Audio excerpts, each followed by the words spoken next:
guys, welcome to another episode of the Ali Show, and today we have a very special guest, Mr. Michel Mulipola, a very talented comic book artist, a professional wrestler, and also a gamer, an avid gamer. A few different skills you have there. Michel, how are you today? I'm good, thank you. I'm very honored to be on the show, and as I was mentioning earlier, I've had a few friends up here on the show, so I knew that Ali was going to be a good guy to chat with. So I hope so. yeah. I try my best. Anyway, for some of the guests who might not know who you are, Michel, could you give us a brief introduction about yourself? Yep, I'm a Samoan kid from South Auckland, born and raised in Māngere. I draw comic books. That's my job. I've drawn comic books for New Zealand school journals. So every school in New Zealand has my artwork in their files, in their systems. I've illustrated trading cards for Marvel Comics. I've illustrated comic books for the WWE. In fact, one of my John Cena stories was reprinted as a mini comic and given away at Walmart. Whoa, So really? one of my comic stories was in every Walmart around the US, which is a That's lot of hu- reach. That's huge, man. So that was crazy to see that, see my work and like with my work in WWE, that was available in comic book stores all around the world. So that was kind of surreal as well to see friends in the UK and Japan and stuff picking up copies of my comic.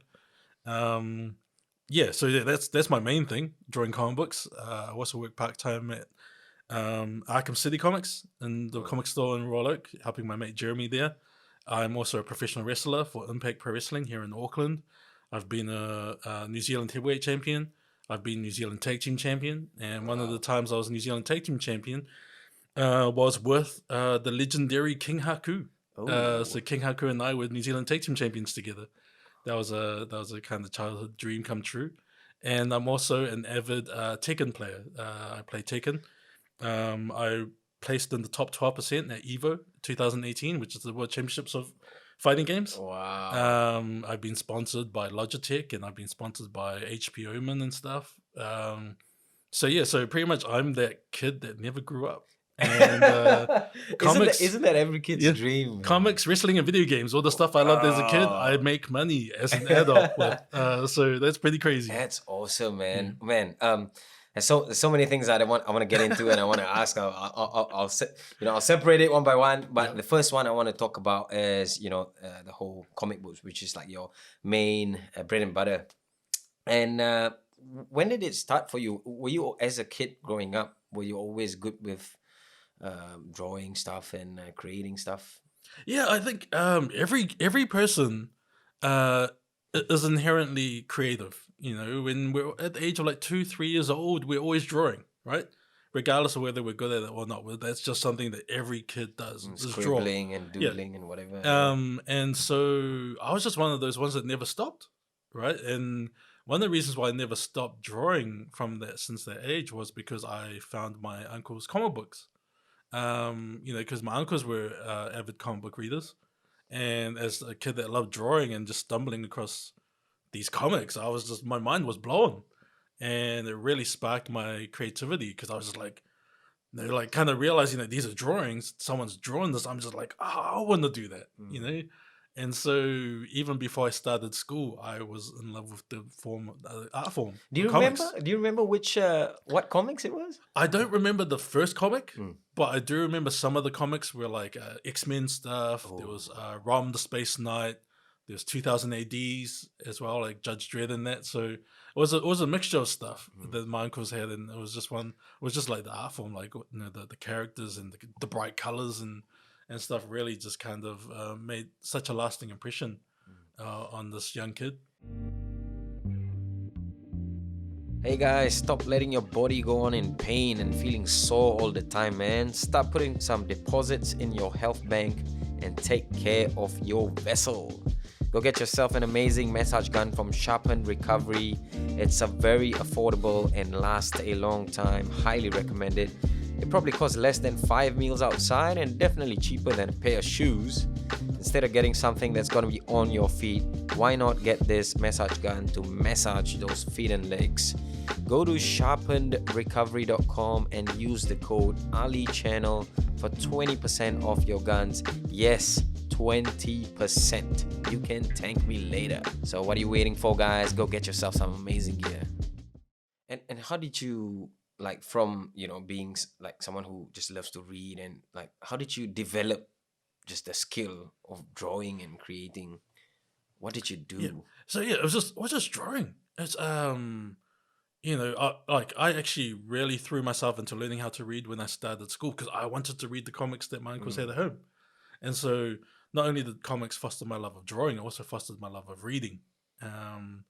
And so I was always reading at a high level because I just want to learn how to read.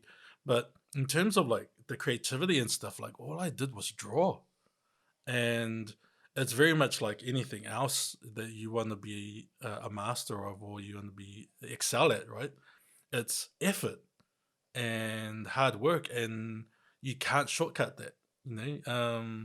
The way you get better at something is by repetition and making mistakes and learning from those mistakes. So it was just a lot of drawing that got me, that got me to where I am now, because all I did was draw and drawing constantly. And as a kid, obviously you start off by imitating. So you're looking at these pictures and then you just copy those pictures, and that's part and parcel of the learning process as an artist, is emulating what inspires you. And then once you do that enough times, you start experimenting and doing your own thing. And then what I've found throughout the years of drawing is, because I get a lot of young artists ask me, "Oh, how do I find my style? How do I get to where you are?" And I said, all you've got to do is draw more, because drawing and illustrating and creating and anything that uses the imagination, essentially what you're doing when you're focusing on that work is that it's an active form of meditation. So every time you create something, you're exploring your own mind in order to create that artwork. And the more you explore your own mind, the more you know yourself. And then the more confident you get in the voice that you can share as an artist. So the more you draw, the more you understand yourself, the more you find your voice. And that's how you find your style as an artist. You got to keep creating to the point where you become comfortable with who you are. And as you were growing up, what was the style that you Oh yes, it was the comic stuff, right? So like I was a big X-Men fan. Still am a big X-Men fan. Stuff and... So like the X-Men artists that I was really drawn to and I really tried to copy were like Jim Lee or Mark Silvestri, Art Adams, the kind of late 80s, early 90s kind of boom period of X-Men artists.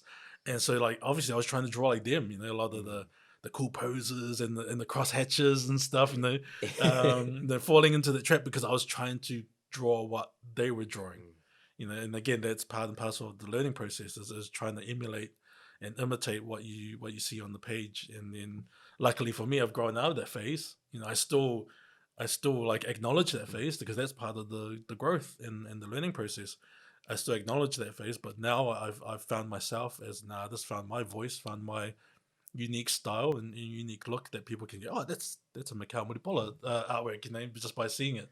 And that's kind of what you hope to do, like, is create a lasting impression, to be recognizable, to be someone that is, that people can go, yeah, that's totally that person, so it's really cool to kind of be in that position at the moment. Yeah, that's really cool. And so when did like things started to like blow up for you, or when was the period where you started to work for like big organizations like Marvel, WWE? Yeah, that's huge, bro. Yeah, I know. Even I find that surreal, right? Because you're the first person I've ever met in real life who not only draws comics but for Marvel and WWE and all that, and that's huge, bro. Yeah, it's it's pretty surreal. And in terms of like what really kind of was the turning point in my career, before I go to the main turning point, my mate Jeremy, who I work for at Arkham City Comics, the comic book store, he used to work at another comic book store before that, and I used to go in and hang out with him and show him my artwork and stuff. And some other customers of his would show him their artwork as well. And he was like, man, I have some really talented customers. So he decided to put our artwork together and print an anthology comic. Wow. Give voice to these artists he was coming in, was meeting through the comic store. And so that was kind of my first published artwork. And through that published artwork, just things grew from there. But that was definitely that turning point where, like, yeah, I'm a published artist now. Maybe I can do this and I stuff. have my own material now. Yeah, I can say I'm published and this is my comic. I'm a comic book artist, like, but the real turning point, the real turning point came via Facebook. So 2010, it's over 10 years ago. 2010, V Energy Drinks had this Facebook competition of all things. And I remember just on my newsfeed, I had friends who were entering this competition, and the competition was called Pimp My Life. And V Energy Drinks were giving out $10,000 to anyone who can tell them how that $10,000 can pimp their lives. And again, I had friends entering this competition, and it was popping up on my newsfeed, and I never paid attention to that stuff, right? And I was like, I just kept popping up, so I was like, let me just take a look, I'll vote for my mate and stuff. And I took a look, and I voted for my mate. But then as I started reading the entries, and there was tons and tons of entries, all I saw was the same old shit. It was just like, pimp my wedding, pimp my ride, pimp my bills, pimp my house, pimp my kids, all that stuff. Like, and like, hey, that just shows how everyone kind of has the same problems that they're trying to solve with that this money can help solve. And I remember just thinking, man, you get all these things that are the same from all these different people. Where's the cool stuff, right? Where's the stuff that stands out? And so I said, well, fuck it. I'm gonna enter this competition. And so I entered the competition, and essentially what I was gonna enter with was saying that I wanted to fly to San Diego Comic-Con, the biggest Comic-Con in the world. Yeah. And I wanted to go over and show my stuff, show my work, and see if I'm good enough. Okay. I didn't go in thinking I'm gonna get a job. I'm gonna be working for Marvel. I was like, okay, I know I'm good for New Zealand standards, but I just want to go over there to see if I'm good enough on the international scene. And so that was my entry. But luckily for me, you get one image to go with your entry. Yeah. So I was like, okay, how can I back up this entry with an image? So I did a 2-page comic of V-Man kind of thing. Okay. And I worked on that from 11 a.m. till 4 a.m. I did it all in one day. Wow. Because I was just like, okay, this is my chance. Let's do this. And what's great about that is that it not only backs up my entry, it shows the skill I have. And so as soon as I entered, right, and there was a point of difference because everyone else was doing everything out, the same old shit. Here I am going, hey, I want to go to Comic-Con and this is my work. I'm a comic book artist. Am I good enough? As soon as I entered, the V Energy, the people that were running the competition started sharing it. Wow. They were just like, yo, check out this entry, blah, blah, blah. Like, it caught their attention straight away, which is exactly what I was like, okay, if I do a good enough job, people would be like, whoa, where's this guy? Yeah. Where does this guy come from? Yeah, kind of thing. And so from that day forward, my entry was getting all these votes and stuff because people were like, whoa, this dude's work's awesome. And like, yo, and so I started getting all this backing and stuff. And fast forward 3 months later, I won. I won the $10,000. And it was crazy because I when that hit my bank account, right? I'm a poor kid from South Auckland. I'm a Samoan kid from South Auckland. When that money, what year was this in? 2010, bro. At that point, even like $10,000 was a lot of money, And I was like when that hit my bank account, man, I was so floored because I had never seen that many zeros since my last school report. So it was just like it was just real crazy, and I knew like that this was an opportunity, right? Again, like all I was thinking about was this dream I had, and how can I make that a reality? So I actually decided instead of spending that money on coke and hookers, like I would, an average person would do. I would reinvest into my art career. Yeah. So I upgraded my computer, upgraded art supplies. And they still left me with like $5,000 to travel to the US for the Comic-Con. Yeah. And that's what I did. And what's crazy is that I actually had a friend who worked for the advertising company running that competition, but I never talked to him because I was like, hey, I know they're running the thing. I don't want to compromise the decision and stuff. So I never kept in contact with him about like, hey, how's it going? It was only after when I won, he comes up to me, he goes, hey, guess what? He goes, what? You know you won as soon as you entered, right? I go, what do you mean? He goes, as soon as you entered, everyone at the advertising agency was like, yeah, this guy's the winner. Like, and I was like, you made me wait 3 months? You made me wait 3 months. they had to. But it was just crazy. It was crazy again. Like it was one of those things where I just took a gamble. I just took a chance on myself, and luckily enough, I had the skills to back it up. And so with that money, I went to San Diego Comic-Con, and that's where everything changed. You know, I'm at the mecca of comic book conventions, right? Biggest meeting in the world. And that San Diego Comic-Con is where everything happened. So I went over there and I put my portfolio into the DC Comics booth. And what's crazy is that the following day, there's my name on the board. Wow. Because one of the editors saw potential in my work. And I remember entering going, I traveled 14 hours to get here. There is no way I'm not going to shoot my shot. And come a long way. Yeah. And so when I met with the editor, and nothing ever came from that. But to know that my work was good enough to get the attention of an editor at DC made me realize I can do this. I can fucking do this. And so it really lit a fire. It really kind of was the affirmation I needed to know I can do this as a career. And also at San Diego Comic-Con, I also met Michael Kingston, who's the writer and creator of Headlocked, which is a wrestling graphic novel. And as a professional wrestler and a comic book artist, I caught up with him and showed him my work. And he was like, dude, you're freaking amazing. Like, we need to do some work together. I go, yeah, man, let's do it. And so that's where I met Michael Kingston. And Headlocked is the comic and graphic novel series I worked on, which led to the WWE stuff. So it was that one chance I took on a Facebook competition. It led to a whole chain led to everything happening. And it was just crazy because like I actually did what I set out to do, which was go to Comic-Con, see if I'm good enough. And like, you know, I've had subsequent trips to San Diego Comic-Con, and I've gone to hang out with Rey Mysterio and Rey Mysterio. New York Comic-Con was crazy. Like when I did New York Comic-Con at Headlocked, to the left of me was Jerry the King Lawler, to the right of me was Ric Flair. What? And I'm just like, how did someone kid from South Auckland find themselves in this situation? And like while I'm hanging out with these guys, you know who comes over and says hi to all of us in full gear? Who's that? Motherfucking Sting. What? Sting's got like full gear. He comes in, he's like, hey Jerry, hey Rick. He goes, hey, I'm Steve. I'm like, yo, I'm Mikel. Like it was surreal. Like it was, and like that all started because of my relationship with Headlocked. And there's so many wrestlers who are big fans of Headlocked. Because of my experience as a professional wrestler, when I illustrate the wrestling action in the book, it comes with authenticity that you can't find from a fan.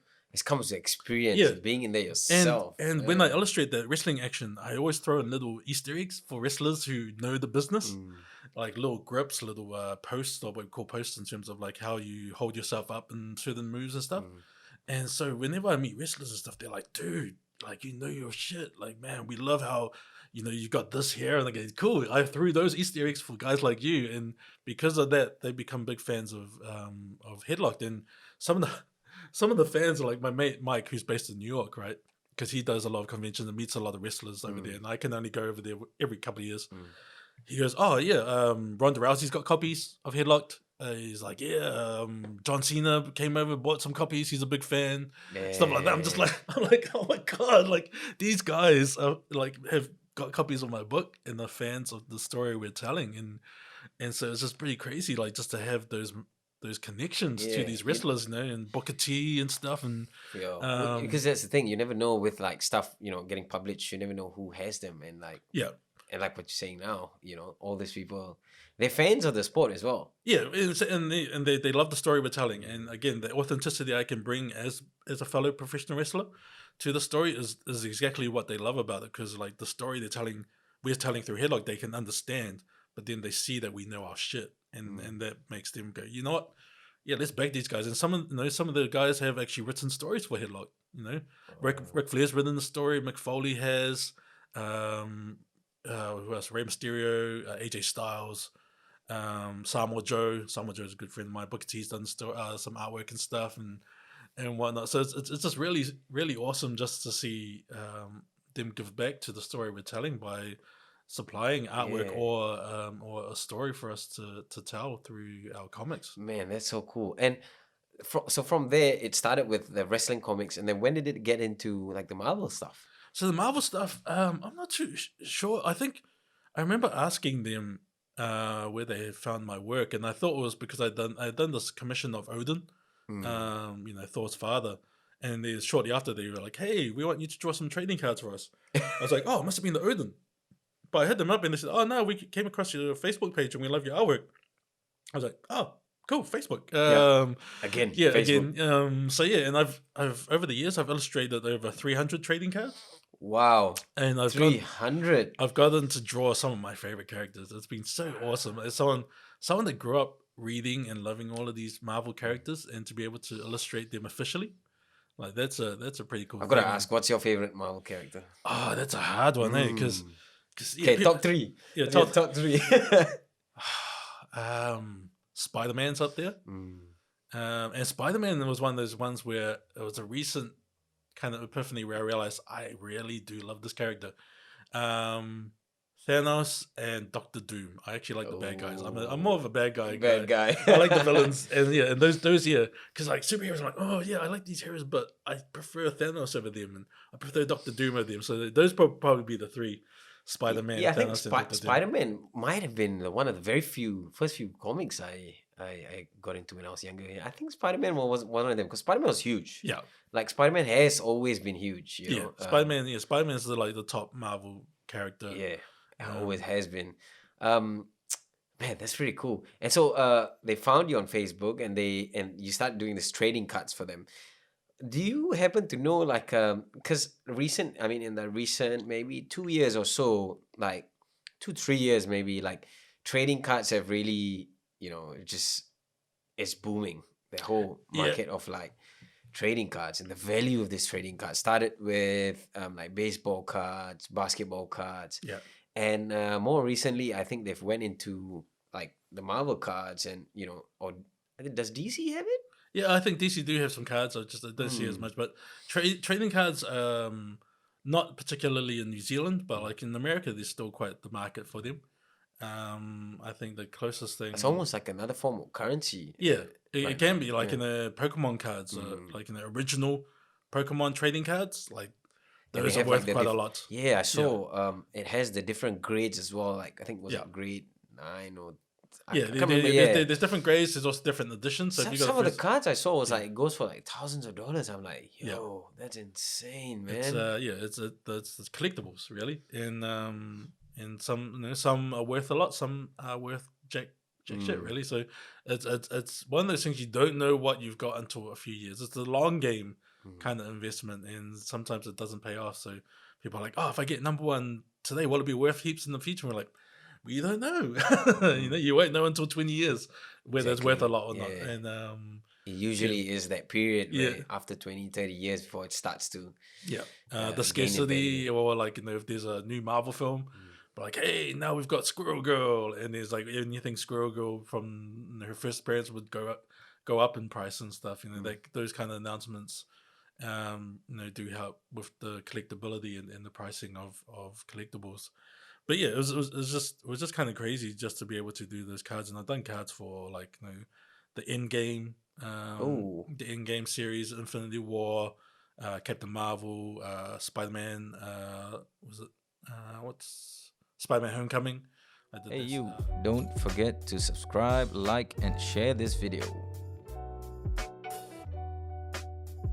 Being able to illustrate quite a lot of characters and sometimes it'll be what was it? I did X-Men ones recently, so I did like 50 X-Men characters. Yeah, because I think the last like in terms of like movies or stuff like like the average person or viewer, like they connect to the movies more in these days more than the comics and all of that. But the last big X-Men film that came out was probably the Wolverine. Wasn't that the latest one? The latest one was Dark Phoenix. Oh Yeah, yes, that came out yeah. after the. But like it was so rubbish that no one, Yeah, everyone kind of there was- forgets it. Yeah, there was not a lot of traction with Yeah, the it Dark was, Phoenix. it Yeah. was pretty rubbish, and people have luckily collectively forgot about that movie, which they should. But yeah, that was the last I one. think that was last the one where Wolverine died. I think that I prefer that one. yeah, Logan. Yeah, that was Yeah, Logan died. yeah. And then, is Deadpool part of Oh yeah, Deadpool. the Yeah, Marvel series? Deadpool 2 came out as well. yeah. I So think Deadpool- actually Deadpool 2 came out after, because there was a part where he was like, they were trying to find the grave of, they put a bit of a joke in there. Yeah. Which, did you do Deadpool as well? Yes, I've drawn Deadpool. It's funny because there are some restrictions as to which characters you can draw, and there'll be a lot of the sets you can't draw Deadpool, but for the X-Men ones, because he's part of the X-Men universe, I was allowed to draw Deadpool. So obviously I drew Deadpool when I am able to. It's interesting you mentioned about that, like having those limitations. What are some of like the struggles you've had, like drawing comics for like Marvel or? I think not necessarily like for drawing for like Marvel and WWE. Although I guess one of the interesting limitations for drawing with WWE is that there are certain wrestlers they won't let you draw in terms of you can't draw their likenesses. And one of the stories I illustrated was Stone Cold versus The Rock. And it was when Stone Cold, when The Rock threw Stone Cold off the bridge and he falls into the river. And I had to kind of draw that story, but also draw like how Stone Cold goes from the bridge in the water in the river to the next week where he's driving a monster truck into the stadium, which is quite a cool moment. And the problem is that I wasn't allowed to draw The Rock. And was that because of likeness rights? Okay. Yeah, likeness rights. So like, because The Rock's such a big star, I think they were able to get the likeness rights for the cover because he's on the cover. But if I had to draw him in the thing, I think you pay for every time he's drawn. Oh, like he makes money off. Yeah, of his likeness rights. So I was told I can't draw his face. So interesting with that kind of limitation. I was like, okay, how can I still tell the story in a dynamic way, in an interesting visual way, without drawing his face? And what sucks with it, the biggest, it was actually fairly easy. A lot of them were like from behind, or just like close up, like extreme close ups of his eye or nose and like his hand and stuff. So like I never really got to draw his full face. But the script called for the people's eyebrow. Oh, bro! And I was like, how do I draw the people? And so essentially, what I did was like this bit. This is all I drew was this bit. Yeah. And so, and like you look at it, you like I draw. You know who that is. Like I draw it, like you can tell that I've drawn The Rock, but because I haven't drawn the rest of the face, I was like, they may come back to me and go, can you change this panel because it looks like The Rock? Might be too obvious, yeah. But luckily they didn't. Oh, okay. And so it slid through, and I was like, yes, I got to draw the people's eyebrow. But also another story, the John Cena story. It was the John Cena versus Miz match from Wrestlemania 27, and The Rock comes in at the end. He was like special guest enforcer, and he comes in and he interferes, and so I had to draw again, circumnavigate, how to tell that story and draw The Rock without drawing The Rock. And again, the script asked for a rock bottom. I said, oh, that's fine. I could draw him from behind doing a rock bottom. But then there was also the people's elbow. Oh. I'm like, okay, how do I draw the people's elbow without showing his face? Yeah. And so the great way I did it was he's dropping the elbow on the Miz, and the Miz is kind of like selling, what we call selling in terms of when you get hit with a move, you register and show emotion. So as the Miz gets hit the people's elbow, his arm comes up, and his arm is what blocks the face. Yeah. And so I got to draw this dynamic way of doing the people's elbow, but still cover The Rock's face and still have a bit of the face there, so you can still like kind of tell. Yeah, and so it was like it was an interesting limitation, but it was a fun limitation because again, like often limitation and necessity breeds creativity. right? Sometimes you got to put limits on yourself in order to think laterally. And one of the things that I often tell people is that creativity is just problem solving without limits. You know, with maths and stuff, like, you have these problems and these are the ways that you solve it. But with creativity, you know, you don't have those limits. Yeah, there are no real Like limits, you have this problem, and you can use anything within your power to solve that problem. Like, you know, there are no limits to what you can use and how you can get to the solution.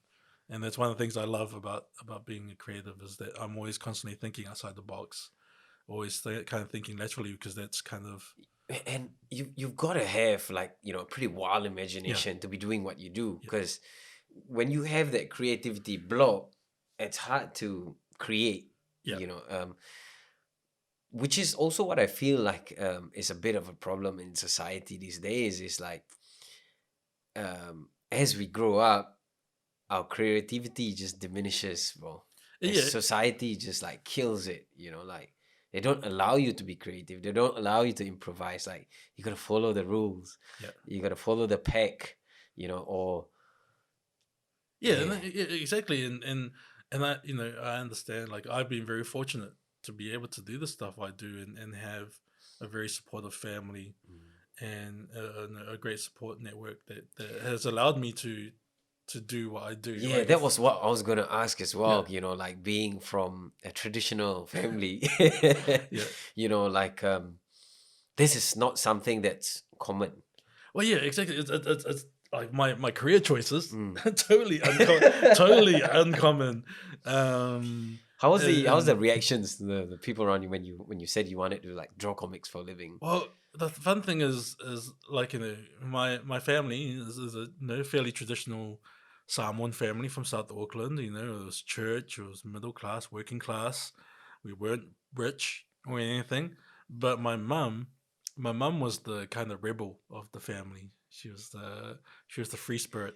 Maybe that's where it came from. and because of that, I kind of inherited that rebelliousness. But also because of that, she also understood what it means to be free a little, you know, to be able to do what you want. And so my mum, you know, she used to work at University of Auckland, like when I was a little kid, and when she had to work on weekends, would go into town, and then after she'd finish work, would go down to the comic book store. So she helped foster my love for comics. She understood, okay, this is something my son loves.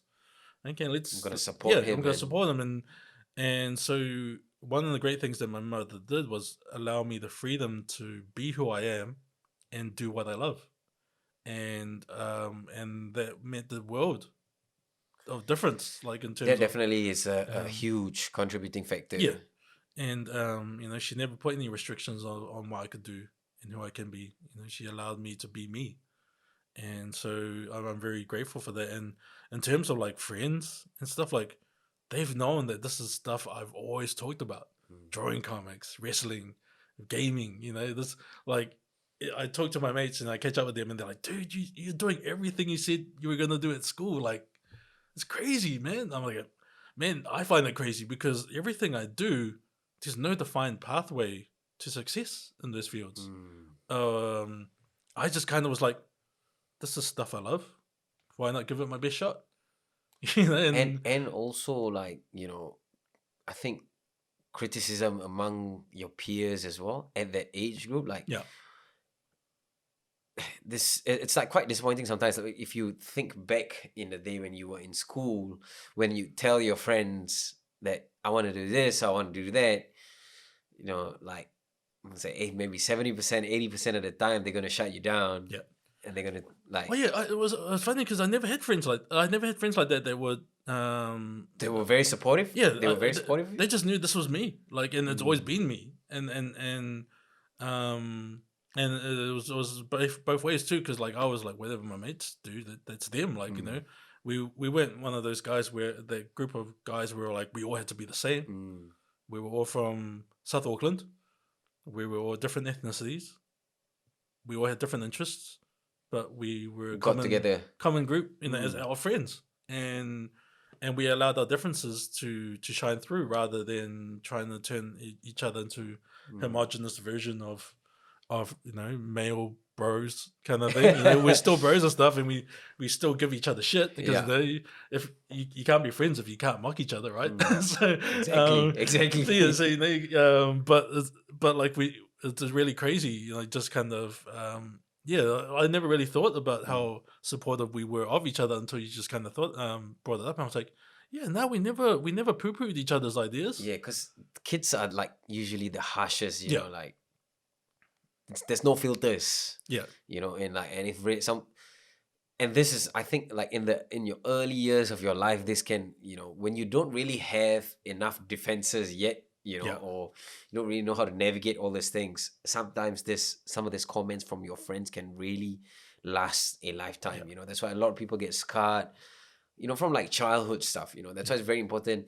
And I feel like, it's you were in a very fortunate position. Like your mom was very supportive, your mates were very supportive. Like that's a recipe for success, right? Yeah, and like it's not like I didn't go through any shit. Like in primary school, particularly in primary school, I had an interesting name. Mikel is not exactly a traditional Samoan name, or just a traditional name in general. I had long hair, believe it or not, and same. and I loved comics, and I loved reading, and I loved drawing, and all the cool kids were playing kiss and catch while I was to the side reading comics or playing marbles or something. I wasn't a cool kid, that's for sure. Like in primary school, I was not a cool kid. And sometimes you'd get teased because you're different, and you like to do your own thing. Yeah, but like I remember like thinking back at it now, it hurt. Like that stuff does hurt. And I had a fair few cries in primary, but. I remember just sticking with what I loved. Like, for some reason, I just knew this was me.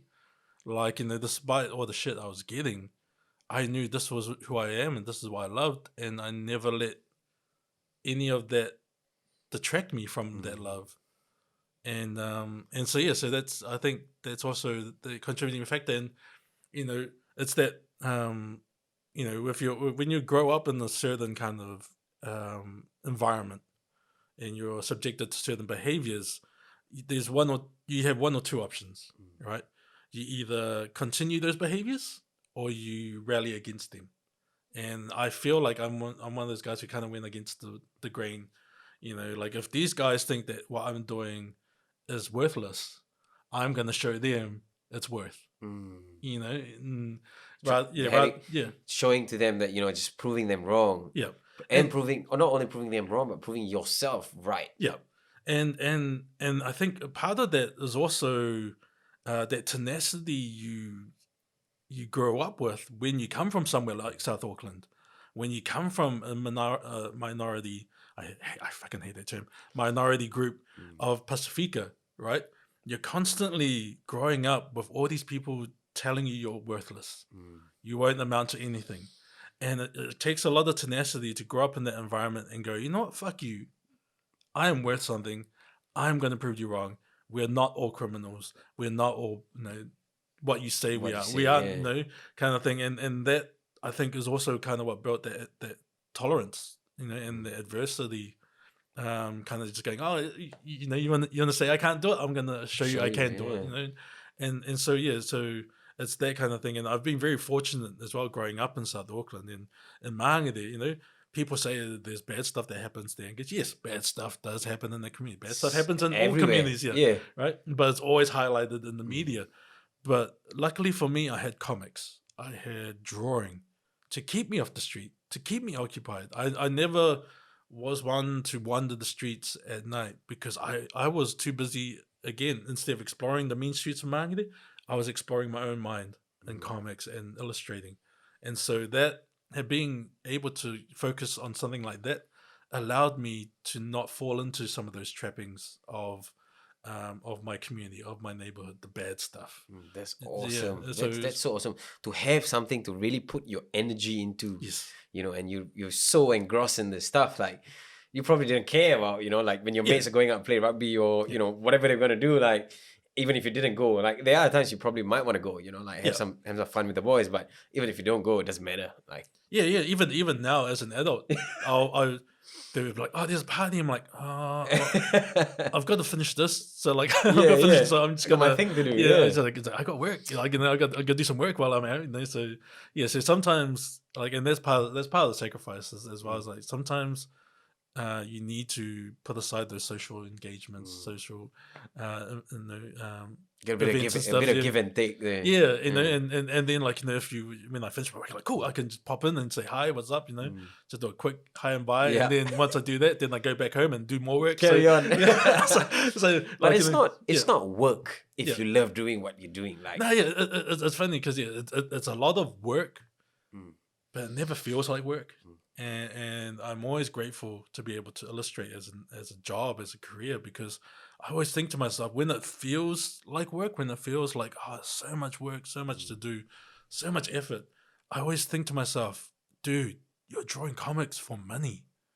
Like, you could be doing a million worse things for money than drawing comics. Exactly, Like, snap man. out of it. Like, and so that usually when I sit back, going, oh yeah, people are giving money for me drawing stuff. So like, so I'm very grateful to be in that position. Yeah. And it's not all sunshine and rainbows, but there are moments where it does feel like a lot. But just understanding that I am very privileged to be in that position allows me to kind of get over it, fool. Like just keep pushing through, and then once you get through the other side, you're like, oh, I'm so glad I did it. Talking about privilege and obviously earning money from like doing this professionally, are there any other perks that like working with WWE and Marvel? Did you get like special access to events or launches or whatever?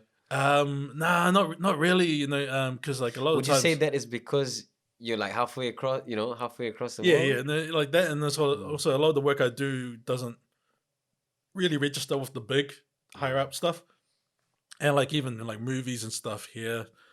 Sometimes I'll get an invite, but like the PR companies that run those events don't necessarily know what I do or talk with any of the things. So yeah, so like because I'm not an influencer, they don't send me invites, but I'm like, hey, I draw the stuff. Like, Yeah, exactly. but You, in a way, like the comics actually have their own audience, who relate to this stuff. Yeah. So in a way, you kind of have to have the people to go because these guys are essentially going to be drawing the stuff. For the. But yeah. So like, I don't have a big enough social media following, or I don't do the influencer bullshit and stuff. And I actually can't stand that term, because like influence for me, like when it comes to influence, when I hear the word influence, for me it has almost a negative connotation, because when you influence someone, you're essentially trying to force someone to do something, right? You're trying to convert them, trying to sway them into, with whatever kind of thing, direction you want them. And I don't want to be an influence. I want to be an inspiration. Like I'd rather be an inspiration than an influencer, and I'd rather people look at my story, hear my story, and go, you know what? If that guy can do that stuff, maybe I could do what I want to do. Rather than me going, hey, you want to draw comics? Draw like me. Follow my story. Yeah, follow me on IG and blah blah blah. That kind of stuff. It's like, nah, that's a grift, man. That's you're selling shit, right? I'm sharing my story in the hopes that anyone who knows me and reads it and stuff can feel empowered in their dream, because my dream is weird. My dream is different, and there's a lot of brown kids out there who may have weird and different dreams, not the norm. And they see me and they go, okay, maybe I can do it. You don't have to be a rugby player or a musician or a doctor or a lawyer or whatever, people think are stereotypical like Pacifica jobs. If you want to be like a neuroscientist or something, even something just that's out of the ordinary. Like, I hope that they find inspiration in my story to know that, hey, maybe it is possible for them. And so yeah, I'd rather be an inspiration than an influencer. Man. That was, I think that was probably the first time someone has actually said that on the podcast. That's really cool. Yeah, that is really cool, to be an inspiration rather than an influencer. Man, people can take a lot from that. And with this stuff that you do, talking about inspiration and all that, I understand you go around New Zealand, you go to all the schools, and you share your story with the kids as well. And Yeah. how's that like? That's one of my favorite things to do. As a brown kid growing up, wanting to do this stuff, I always think about being the person I wished I had growing up. That let me know it was okay to do this stuff. And that's definitely my driving factor. Just showing kids the possibilities, the potential they have in them to do what they love, regardless of what it is. And that's why I do as many schools as I can. I'm a very proud Duffy Books and Homes role model. And the last round of schools I visited for Duffy Books, which was in March, I crossed over the 20,000 kids mark that I visited over the years for Duffy Books and Homes. I'm also part of Riders in Schools with Read NZ. I'm also part of the Storylines National Tour. So I wasn't one of the writers and artists for the last Hawke's Bay tour, the Storylines, but I was the driver because I had done enough tours that I volunteered myself as the tour driver because they needed volunteers. As someone that really supports what they're doing as an organization, I was like, hey, I will drive for you guys. It didn't stop me from getting wrangled into one of the riders presentations and coming in because they're like, hey, we heard you're an artist. I went, oh no. So I was trying to be undercover, but some of the schools did their due diligence and were like, hey, we heard that you're an artist as well. Like, oh no, I'm just the driver. I'm just the driver, guys. Just the driver. But like it's really great. And in a couple of weeks' time, next week I'm actually off to Wellington for a whole week visiting schools. Wow. Mainly in Poriroa, which is cool because that's where all the brown people are, and they send me there and stuff. And this is a real joy and honor to be able to share my story and see kids see the light brighten in kids' eyes when they see someone like myself who's doing all this cool crazy stuff they love. Comics, wrestling, and video games. Like the kids are like, what? They can relate. What? You can relate. You can actually do that. Yeah, they're like, what? You can do? Okay, yeah, you can live more than one dream. Like, you don't have to pigeonhole yourself into one dream. You can, if you've got various passions, if you put in the work and you can actually make more than one thing happen. Exactly. What are some of the interesting questions these kids ask you when you go around and you talk to them? One of the main ones, kids will always ask, how old are you? I think one of the main questions that I answer is how many comics have I illustrated over the years? And pretty much I give them the same answer. As an artist, I hate everything I draw. Because everything I've drawn is old me. It's the past me. And so I don't care for it. I don't care too much for it. There's a lot of stuff I'm content with. Like, I did it right there. And that's like some of my WWE stuff. I'm like, I did it right there. Like, I actually did pretty good. But I could have done better. And as an artist, and I guess it goes the same with martial arts as well. It's the pursuits of arts is a constant process of self-improvement. Every time you create something, every time you do something, you're trying to be better than you were the day before. And because of that constant evolution as an artist, every time I'm drawing something, I don't care about what I've done in the past because I'm too busy concentrating on who I am at the moment, the project at hand, because I know that's better than that. And so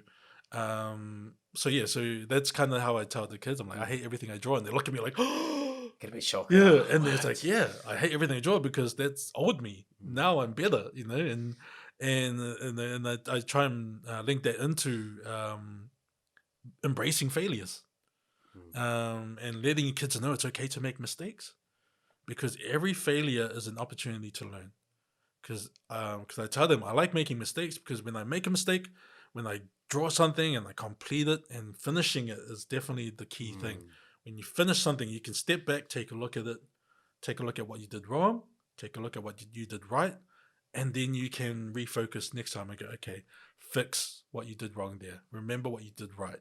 And so being able to step back, take a look at your mistakes and understand how you can fix those for next time is how you that is very learn important. and grow. Yeah, that's very like handling failure as well. Yeah. I feel that is not a topic that has been like talked about enough. Yeah. Or at a young age, we're not really taught how to handle, deal with, and come back from failure. Yeah. No, yeah, I would say so too, and I guess with the digital age as well, there's that disconnect with um with kids growing up, because like failure usually, especially with playgrounds, like I love playing on playgrounds. I love like some playground stuff, and with playing on playgrounds or climbing trees and stuff, there comes this element of risk assessment, right? If you've got to take those risks in order to understand, and like sometimes you got to fall out of that tree to know I fucked up, Yeah. not to do that again, right?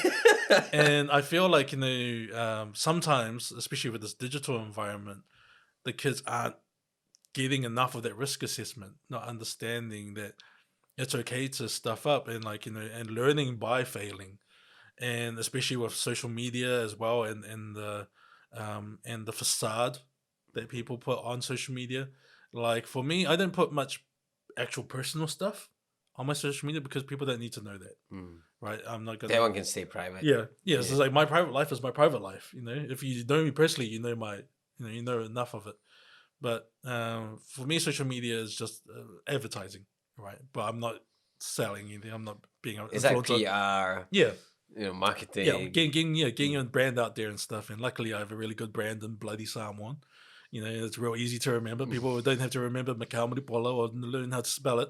You just Google bloody Samoan, and then all that stuff pops up. Yeah. But yeah, and I think that kind of risk assessment, kids need to learn. And I'm lucky enough to be old enough, not necessarily lucky enough, to have grown up analog, and then in my teenage years has been the digital kind of age coming. So I get the best of both worlds in terms of growing up analog and The new learning, age digital technology. Yeah, but nowadays kids and young people are just entirely digital, and it's an interesting world, and it's interesting to see how different their mindsets are. Growing up in an entirely digital world where they essentially aren't turned off, and like cyberbullying is a big thing because you can't turn it off. Because that bullying in the schoolyard follows you home That through is... online. And back in my days, our teasing was done on the playground. And when someone called me ugly, I would cry, and that would be the end of it. Now I can't escape it. But it follows you. Yeah, it's so. That's worse than Yeah. I think like physical bullying. Yeah. That's worse because if you get hit, Yeah. you feel the pain goes away, done. Yeah. Right.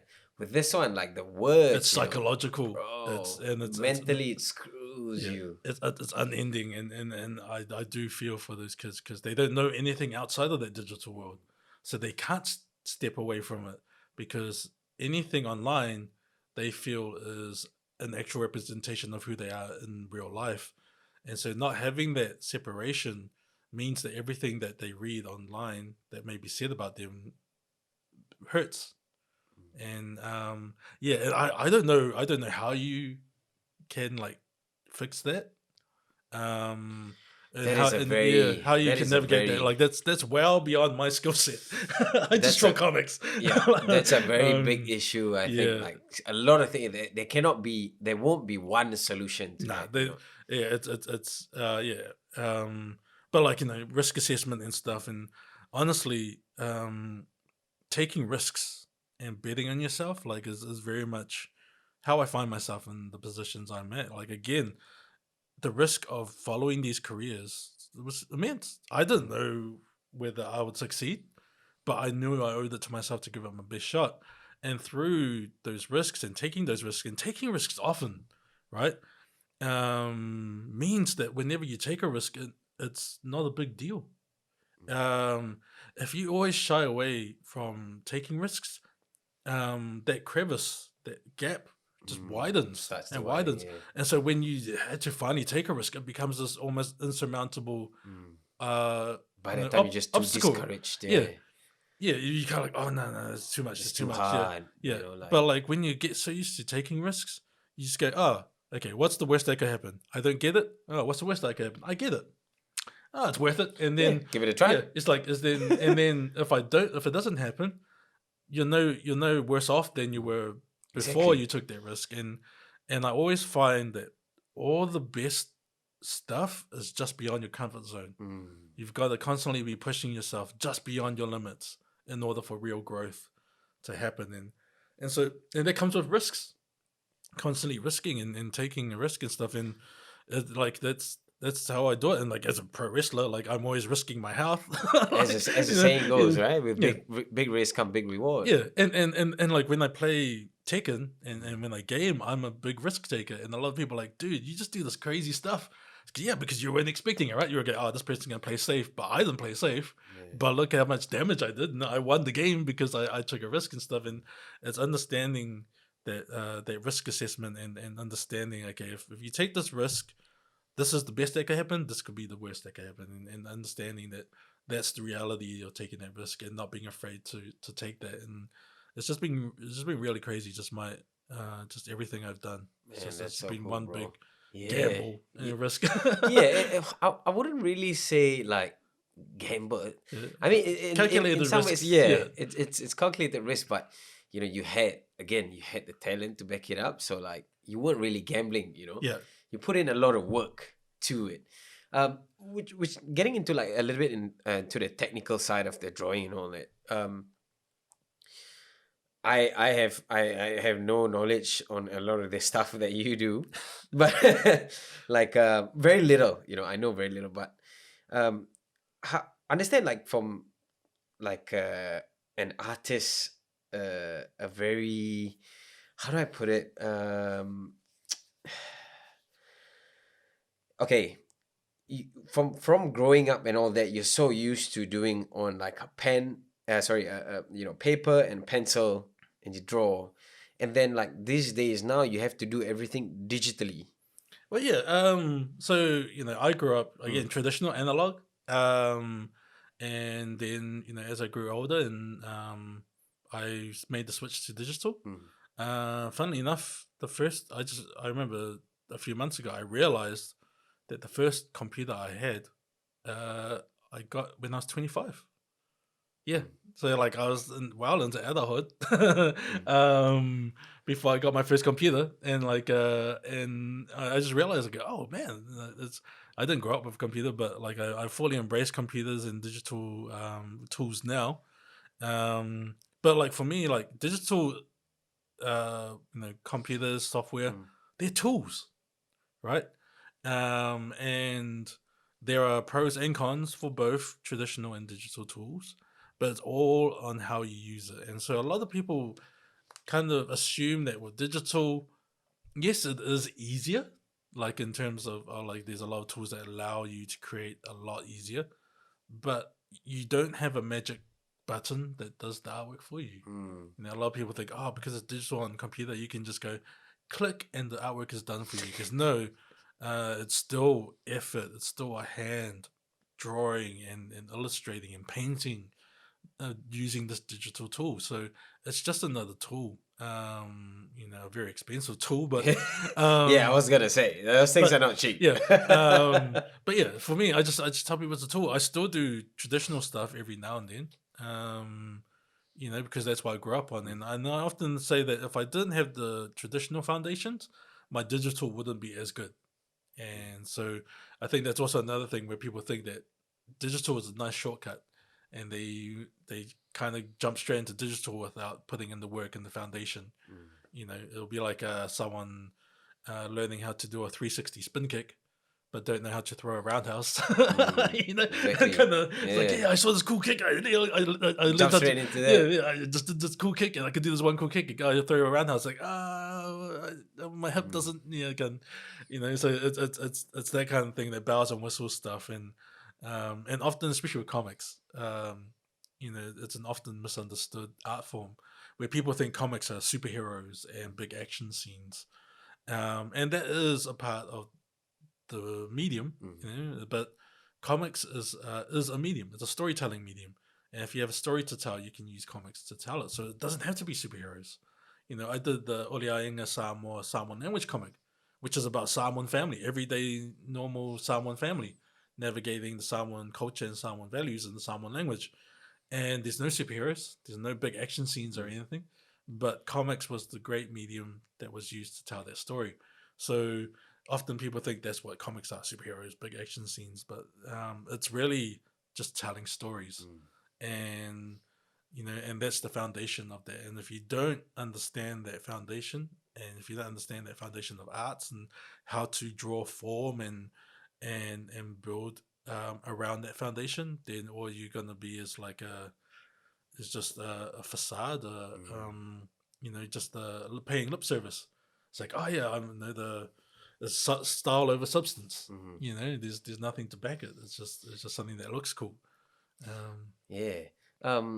I want to dive now into wrestling. Yep. Because that throughout our conversation, we've talked a lot about it, but we didn't really mention. So how the heck do you have, like, from someone who's like so engrossed in like comics and all that, drawing, to getting out there, getting physical and into wrestling, bro? Well, funnily enough, the reason why I love wrestling is because of comics. Because as a kid who grew up loving comics, absolutely loving comics and loving superheroes, when I was a kid, pro wrestling was the closest thing to real life superheroes I'd ever seen. That was like the WWF. Yeah, so it's like these big muscly dudes and spandex and stuff. Good guy versus bad guy. Like, it was just like, for me as a kid, I was like, it's superheroes. The like in real life. storyline, everything. When I was a kid, we didn't have the Marvel films, like, so like wrestling was the closest thing, and so I fell in love with wrestling because it was comics to me as a kid in real life, and then I just got hooked on it ever since, and I'm Samoan. We all love wrestling, but then in terms of my wrestling career, again the answer is comics. So I created this comic story about what it'd be like if I was a professional wrestler. And Impact Pro Wrestling had a tryout, and I thought, it'd be funny if I turned this character into a real life professional wrestler. Wow. And so I went to the tryout. Again, it was just one of those things, really, give it a go. Yeah, give it a shot. You've always wanted to, there's some people, oh man, I'll be a really awesome wrestler. Because have you tried that? Have you done anything towards it? Nah. So at least I could say, like, I was like, okay, go to the tryout, and if I don't make it, then at least I could say I gave it a shot. Which is a lot more than people can say. So exactly. I went to try it, and that was 15 years ago. And now I am co-director of the company. And I've been wrestling ever since. But so yeah, it's crazy. Just taking that risk, just like, give it a shot. Like, What was the, take us back to 15 years ago. What was the scene like back then? It was very small. It was very small. It was Impact Pro Wrestling here in Auckland. Was it? I think it was just us. And there was Wellington, maybe one or two. Oh, two in Wellington at the time. And that was essentially it.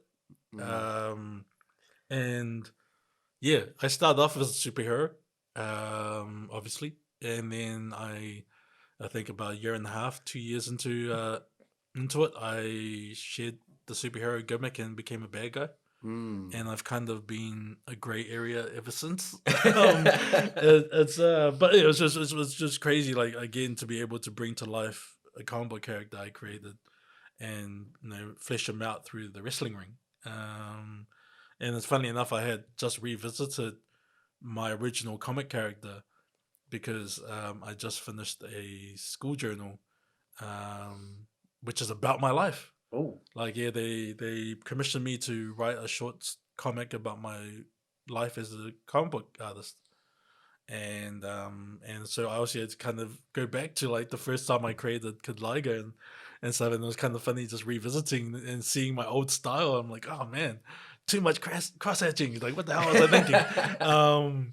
Kind of thing. Because my style's a little more simpler now, but it was just kind of cool to revisit that. But it was also cool because that school journal that's going to be released about my life is actually going to be released in Samoan and Tongan languages, Wow. and only made available in those languages for the bilingual units around New Zealand. So Aotearoa. So it's cool. Again, like these Samoan and Tongan kids will get to see someone that looks like them, with a story very similar to them, doing all this cool stuff.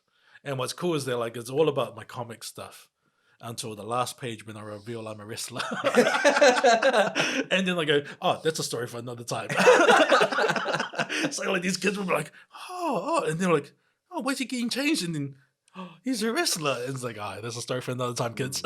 So yeah, That's a whole story in itself.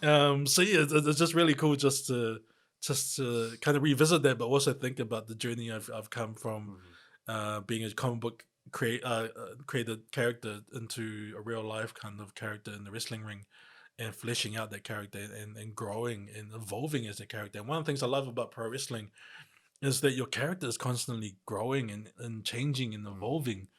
And when I was a good guy, and then I became a bad guy, an outright bad guy, and then I started becoming cheered a bit, so I was kind of an anti-hero. And then now I'm like this kind of everyman, journeyman kind of wrestler, where I could be a good guy or a bad guy depending on who my opponent is and what story needs to be told. Now I'm in like this grumpy old man phase where I've got like this younger wrestler under my wing, and we're gonna start tag teaming, and I'm trying to make him more serious, and he's trying to make me less serious and stuff, like playing off that kind of mentor mentee odd couple kind of dynamic and stuff. So when you guys did with like Impact Wrestling, like that, yeah, at that period of time, were there a lot of resources around you guys to? Nah, not really. I was kind of the third wave of wrestlers. So there was the originals, and they kind of just started things on their own. And then there was another wave, and then I came in the third wave shortly after the second wave. And yeah, back then it was just learning on our own. And there was like, because back in the 70s and early 80s, New Zealand was a hotbed territory for professional wrestling. Like we had Ric Flair and Andre the Giant like wrestle here.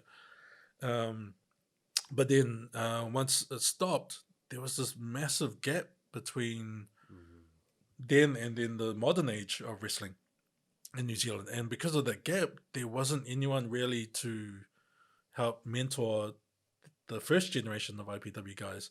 There was a couple of wrestlers, and luckily due to those couple of wrestlers who did help out, they got enough information to build upon and kind of do their own thing. But yeah, there wasn't many kind of old school wrestlers who are willing to help, like with training, coaching, and sharing their knowledge. It was just a couple of guys. One of them being Peter Lane, who still pops in every now and then. Man, I love Peter. He's always had time for us. He's always been very supportive. But I love those older guys, older generation guys. Kind of thought we weren't worthy, and again, wrestling back in the days was very sheltered, very closed off, and I think they thought that we weren't worthy of their time and of their knowledge, and here we are still going. I think is this our 18th year, 19th year. Wow. And stuff. So, yeah, it's but like over the years we've been able to make some good connections overseas and stuff. Some of our guys have traveled overseas and toured America and Japan and stuff. Yeah, talking about some of the people who've wrestled here and gone over across across the waters and over to like the WWE and bigger, huge organizations. One of them being Dakota Kai. Yes, Nairene's older sister. Nairene's was he older, younger? Oh no, Nairene. No, Charlie's older. Really? Yeah. Oh, okay. I thought it was younger, but okay. No, I'm sure Charlie's the eldest. Yeah. Yeah. So and herself, and who are some of the other wrestlers that have gone into like the bigger. Yeah. So there's a couple of wrestlers who are doing really well in Japan. Oh. But yeah, Charlie, Dakota Kai, and in WWE at the moment, and she's doing so well. She's got her action figure here in New In Zealand. New Zealand, yeah. And I Um, saw this story you posted the story you posted the other day, which was quite funny, Yeah. of her action figure getting stolen Yeah. from the The packaging, yeah. So like, Dakota Kai, she's got an action figure which is available in New Zealand warehouses and whatnot.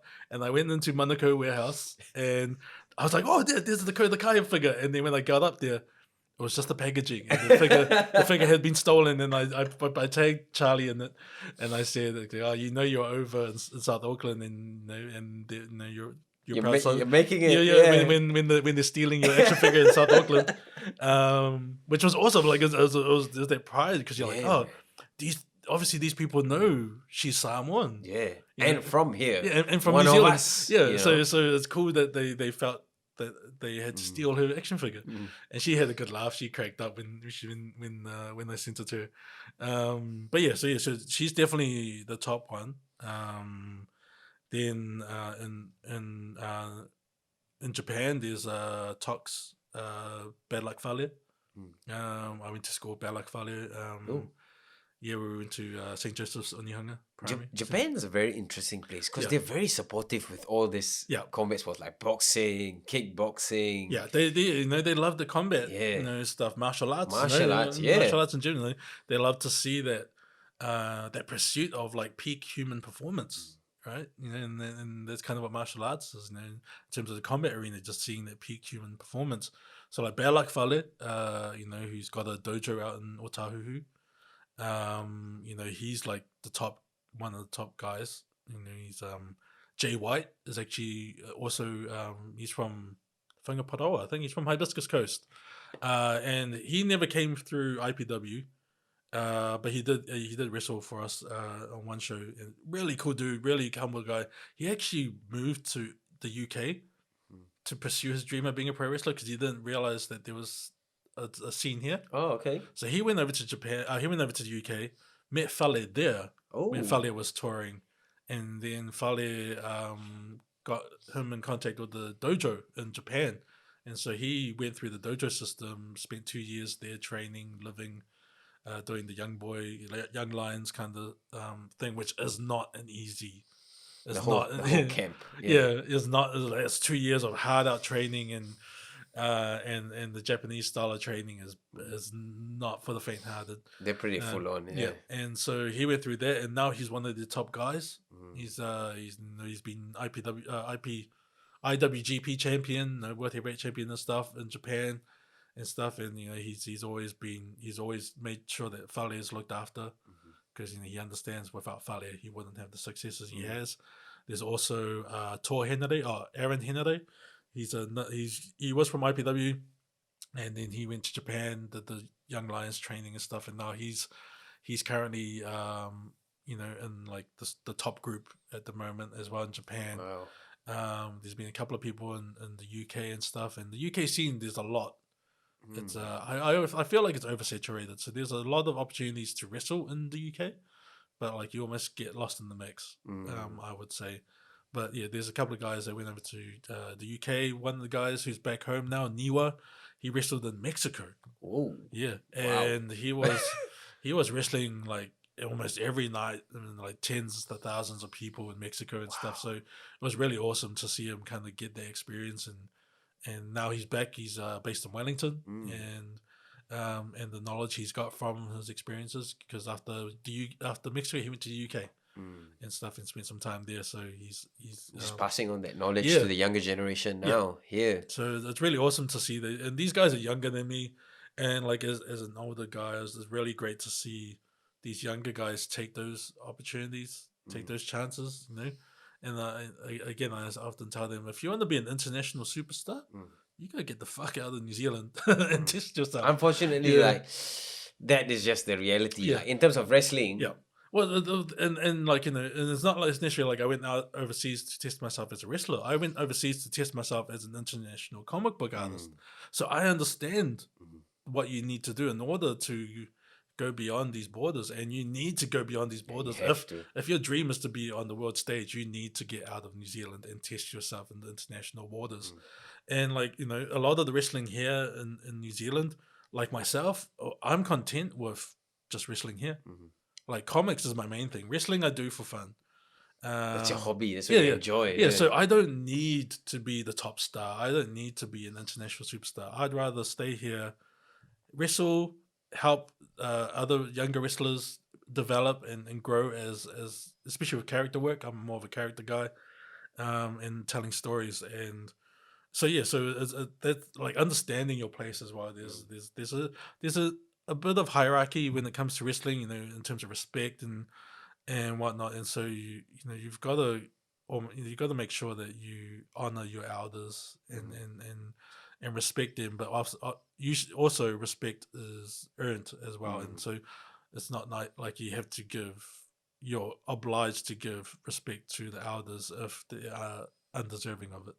So yeah, it's interesting, but it's like for me, I'm just really glad that there are people that have taken a chance on themselves and have found themselves more than ready for that success and stuff. And so like power to them. Like I can't talk smack about them because they put in the work, they put in the effort, they chased their dream, and now that dream is a reality. Yeah. How often Hey, do you, this? don't forget to subscribe, like, and share this video. How often do this the wrestling shows come out in Auckland? Yeah, so Or just around yeah. it? So for Impact Pro Wrestling, we used to run events once a month. Now, because of COVID and stuff, we've kind of done it like once every month and a half, just in case, kind of thing, just in case we need to build in a buffer for a lockdown or something, and that seems to be working for us. And so in fact, I'm wrestling this Saturday. This Saturday? Whereabouts is that? Mount Eden War Memorial Hall. So Mount Eden War Memorial Hall. the one on Balmoral Road. Yeah, I'll be coming. Because I remember Tim was talking to me about this the other time. We were just chatting, and he was telling me, he said, "Bro, we need to go to one of these wrestling shows." Because I went for his stand up that he did when he started doing that, and he was talking to me about wrestling. He said, "Bro, you need to go. It's so fun. It's so cool. Like, you really have a good time." I was like, "Bro, let me know."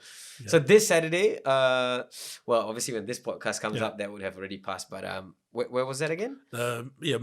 Mount Eden War Memorial Hall, May 15th. Yeah. So it was wrestling there, and my my wrestling persona is like I'm pretty chill now, right? And a lot of people always kind of comment like, "Man, you're pretty chill outside the ring," because when I'm in that ring, I'm an absolute bastard. Yeah, and that's the whole thing about with the alter ego. Yeah, and the character that you play. Yeah. You can be whoever you want to be. Yeah, and I think again that plays into that comic thing, like loving superheroes, right? The alter ego, being able to be a mild-mannered comic book artist, and then at night I turn into an absolute bastard that beats people up and stuff. And it's funny too, because like I honestly, once I step through that curtain, that switch just turns on. And I'm aggressive, and I just want to fuck someone up, and and for me, what I find of wrestling, essentially I'm telling a story, but like for me, the performance and the physicality and the entertainment aspect of it is very cathartic for me. Like any kind of like negative emotions and feelings and whatnot, I get to take out on someone else. Like and then it becomes this release, and then afterwards I'm chill again. Like I don't have to. You have that avenue. Yeah, having the avenue where it's no longer pent up. My rage isn't pent up; it's thrust onto someone else, unfortunately. But in a controlled environment. Yes, but it's. I mean, okay, talking about that as well, because with wrestling, it's not full contact, so that. I mean, as much as you have that, but it's still control. You don't really lash out completely. Yes, exactly. And one, even though like it is an escape and a release for me in terms of negative emotions, I still understand the job I have at play. So I do hit hard. I do hit very solidly. I'm Samoan. I don't hit soft, right? But I don't do it in an unsafe way. I'm not trying to knock people out for real. And so like there's that aggression, but like there's controlled aggression. There's that because what's great is that you get that release without hurting someone. You know? But in saying that, wrestling can also have some very big injuries. Yes, so concussions is a big one because essentially, like, it's been said that each bump in the ring is equivalent to like a low speed car accident. So as a wrestler, when you're taking bumps, each bump you take is a car accident. And so there's the impact injuries, which is usually concussions and stuff, but joints, your shoulders and elbows and wrists and stuff, like especially with a lot of the submission holds or some of the transitions. If you go the wrong way, you get stuffed up. You could probably pop something. Yeah, so like joints are a big one, knees, and whatnot. And so luckily for me, I've never suffered any serious injuries over the years that I've been wrestling. And I haven't suffered any concussions because I've got a coconut head. But yeah, it's like it still hurts, man. And how have you managed that? Like, there is the actual event, the fight, and then there's the training itself. Because you're to be able to do that on the event, you've got to train, you've got to do your reps and everything. How do you manage your whole recovery here? Yeah, see, so I'm notoriously lazy, and especially over the years where like wrestling hasn't been as much of a priority. I barely train, like, because I've been around long enough that I know how to do it without over rehearsing or anything. Like, I don't need to rehearse. I just kind of call it what we call it on the fly. Call it out there, just kind of just go, hey kid, we're just gonna go out there. I'll ears open. I'll tell you what to do out in the ring, and so I could still do stuff. And luckily, I'm a solid enough guy that the bumps don't. I don't feel the bumps as much. I still feel it. It's just if you have less meat on your bones, like you get fucked up very quickly because feel it. Yeah, and so luckily, I'm a solid enough guy that when I do bump, and I bump like 2-3 times. And I'm like, yeah, that's the limit. Yeah, that's it. I'm only giving you 3 bumps, but there comes with the experience. There comes ways where you can kind of work and entertain without constantly risking your health and well-being. And a lot of the young guys, they don't think that. They're like, oh, I need to do all this stuff, and it's like, man, you get to a point where you understand, I don't need to. The crowd will still react the same way just by me talking shit rather than throwing myself off the building in that kind of longevity thing. Is one thing. And so and funnily enough, like, for all the shit that wrestling gets from martial arts, because people love to say, oh yeah, wrestling's fake and stuff. The facts are more people have died in the wrestling ring than in the octagon. That was a fact that I heard the other time as well, and I was like, whoa, wow. Yeah. There's been several people who have died in the ring, and like because what we do is very dangerous. It is. It's very, very dangerous, and like the one wrong move, one wrong position, you're fucked. And because I heard the podcast that Undertaker did on Joe Rogan the other time, and he was talking about like the severity of the injuries. I was like, bro, like, imagine if you wrongly did a pile driver. Yeah. You could die. Paralyzed. Well, my finishing move, which I call the Cape Killer, is actually the move which killed one of my favorite wrestlers. But the thing is, my favorite wrestler had been dropped on his head so many times over the years. He essentially suffered what's called an internal decapitation, and so his spinal column was so jagged that when he got dropped on his head with this move, which is a move he's taken like so many times, it's just this one time. The jaggedness of the spinal column is what severed the spinal cord inside. So it's not like his head got decapitated. It's what they call it, the internal decapitation. So his spinal cord was severed by the jagged bones, and that's what killed him.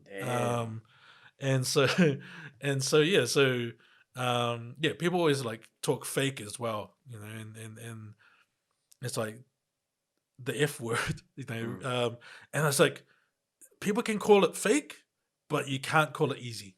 Is Yeah. anything but easy, man. And people think by calling it fake, they try to discredit it. It's like, nah, you try and do what we do. It is an art. Yeah. Like, you might not be taking the full extent of a punch or a kick, Yeah. but it's and physically demanding. You yeah. got to have skill. Yeah. You can't just Coordination is the big thing. Yeah, Oh. so like you can look good, you can have all the biggest muscles in the world, but if you're uncoordinated, you're a liability. Because coordination, being able to work with your opponent and being able to lift them and coordinate the timing and everything. it's everything. And like just because the ending is predetermined, very much like boxing, doesn't discount the effort and work that goes into that art form. And like, to be honest, the art form of pro wrestling is entertainment, right? Exactly. And you take a look at all the fighters and boxers that people love. You know what they have in common with wrestling? Personality, Attitude. charisma. Yeah. They have something like, styles make fights, right? Personalities sell fights. Exactly. And that's what wrestling does. It uses that personality aspect of it to build these characters, to make people believe in these characters, so that you want to see them win or you want to see them lose. And so you see all these fighters now kind of embracing that, and like, very much like Muhammad Ali did, because he was copying classy Freddie Blassie, because he says so in so many interviews. Yeah. He took the entertainment persona aspect of pro wrestling and Brought brought it it into into boxing. And then everyone after that tried to emulate that kind of thing. But that was because of pro wrestling. So all these fighters, who talk smack about pro wrestling, is like, you're making money using pro wrestling antics. Exactly. That kind of thing. That's So, why wrestling is so successful until today. Yeah. Like, it's a big organization. It's a big market. Yeah. Worldwide reach. Yeah, like the reach worldwide. is Yeah, crazy. worldwide. And like, some people say they're not relevant anymore in this day and age. Like, they still are. Yeah.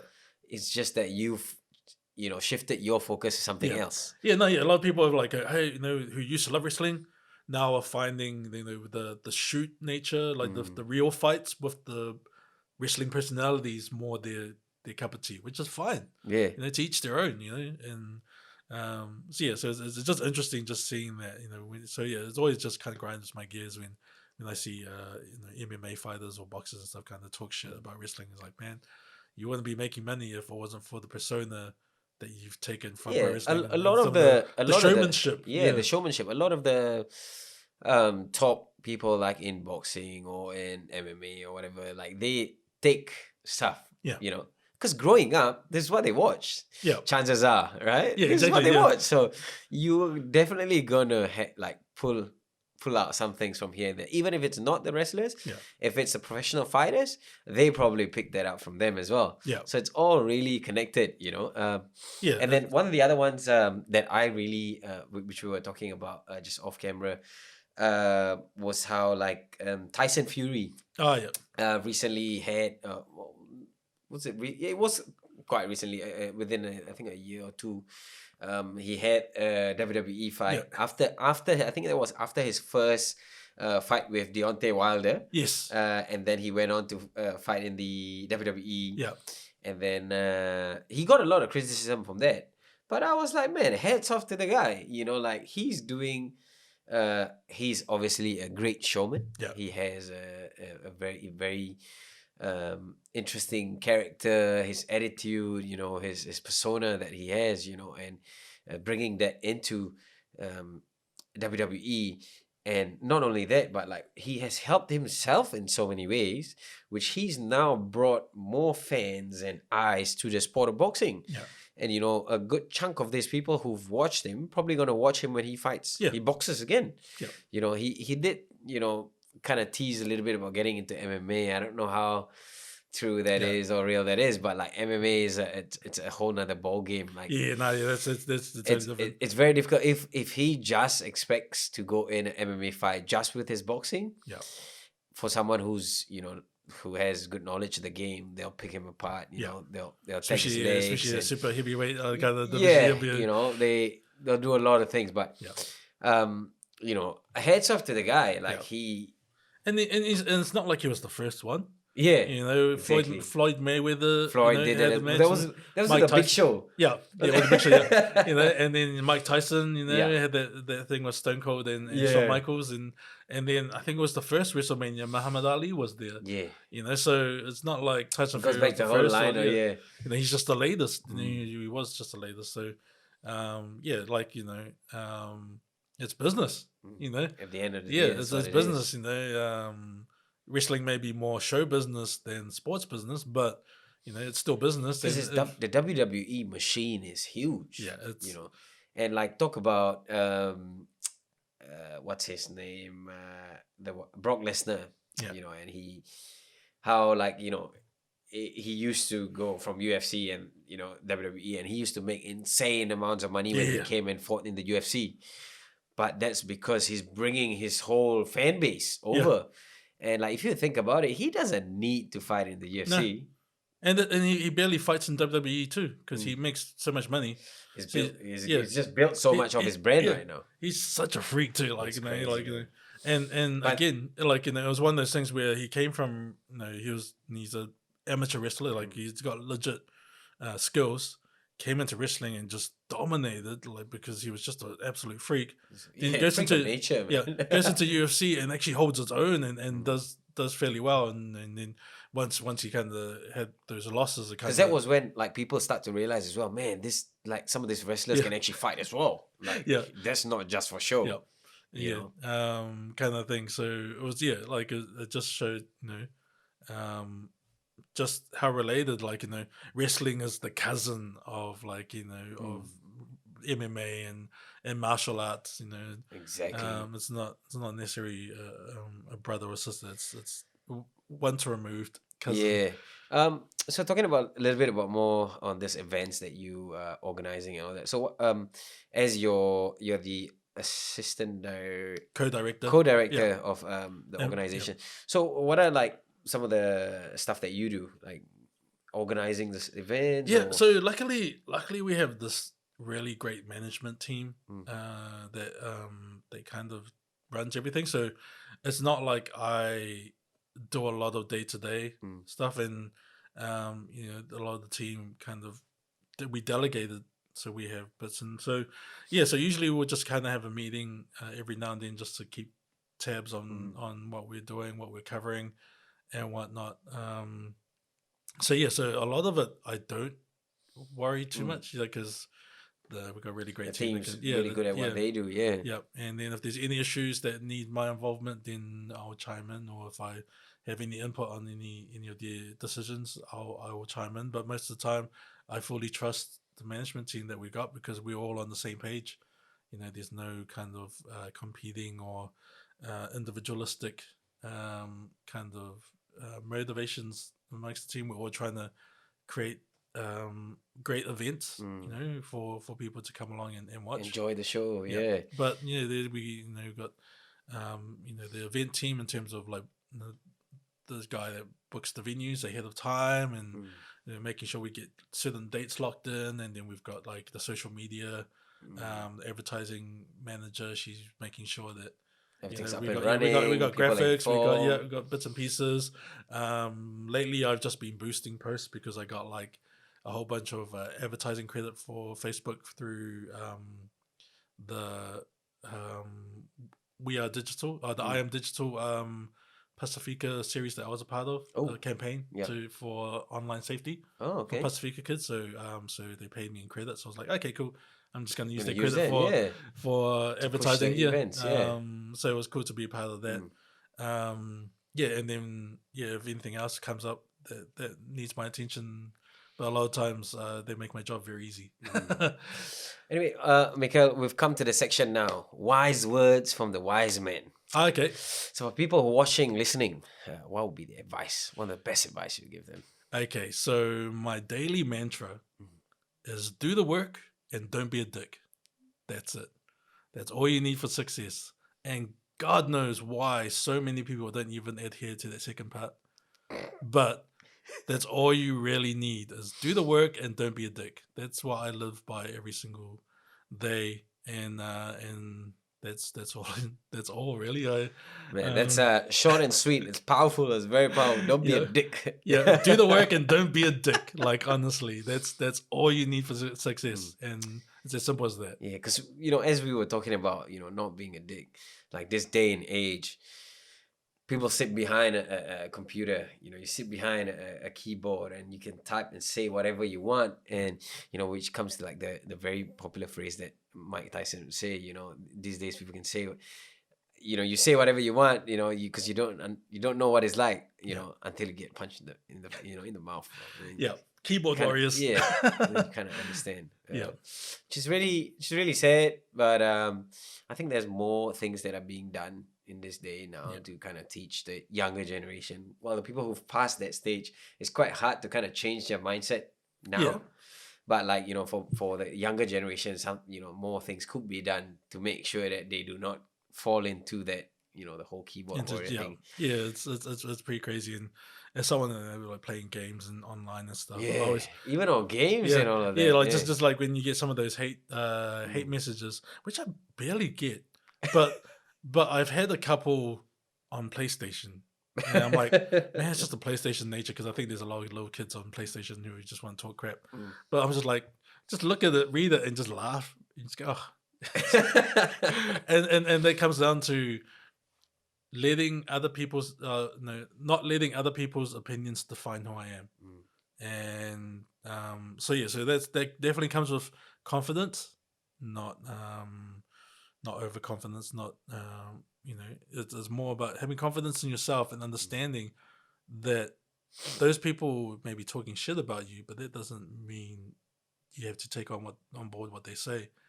The haters will always hate the worker, but they can never deny the work. Exactly. So it's like, you can criticize me, but you can't criticize the work I've done to be successful. 100%. And so 100% agree. So I'm just like, my success speaks for itself. Like, I don't need some random guy on the internet to talk smack to me and then have me go, oh, what he says means something. It's like, no, he ain't worth anything to me.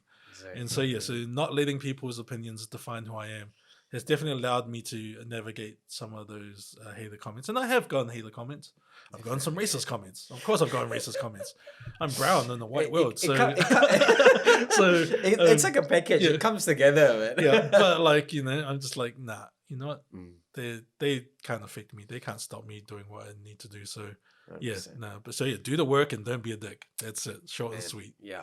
That's perfect, bro. Michel, also, besides the next event that's going to be on May 15, what are some of the other things that's in the works for you? Some of your future plans or... Yeah, so my timetable, so obviously this is going to be out after my timetable's done, but May 14th, I am speaking on K Road at the Auckland Riders Festival event. Oh, okay. So I'm actually getting paid to be a rider.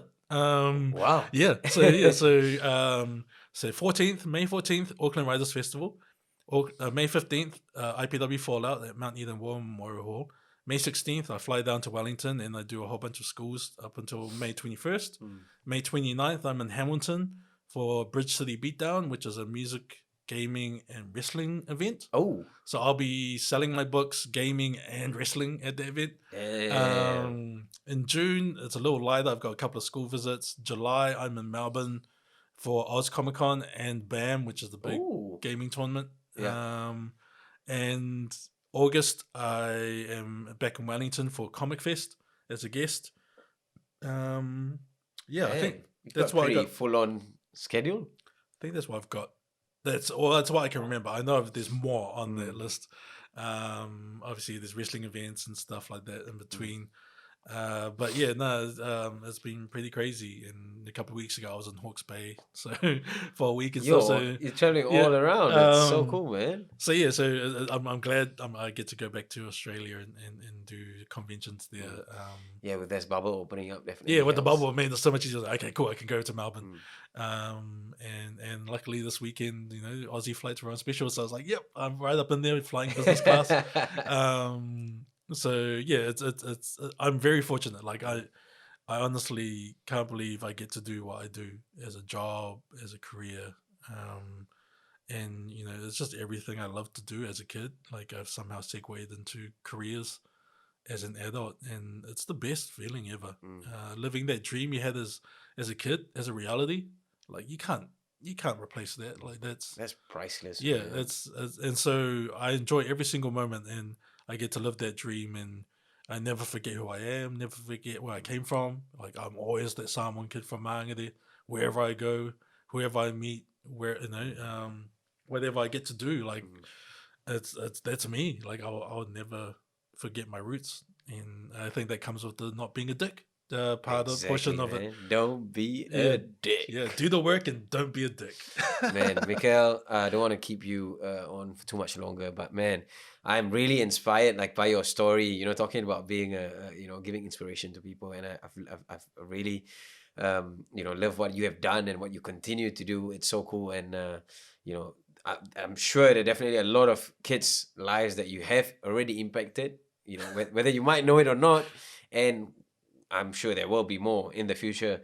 But bro, the world definitely needs more people like you, man, sharing your message, your story, and just like what you said, not being a dick, and just helping to share this, so to show people that it's possible, man. You can do this, you can chase what you want, and just put the work into it. It's so cool.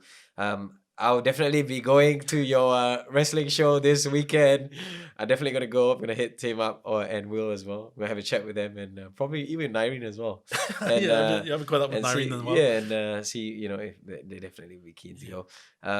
But yeah, definitely look forward to see you do more big and great things, brother. And again, thank you so much for your time, for coming down today and doing this. Really appreciate it. Thank you very much for that. Thank you very much for giving me the platform to share my story. And my pleasure. Anyway, guys, for those of you who've stayed this far, thank you very much for listening, and see you guys on the next one. Too fast we fought. Thank you for watching this episode. Don't forget to subscribe, like, and share, and see you on the next one.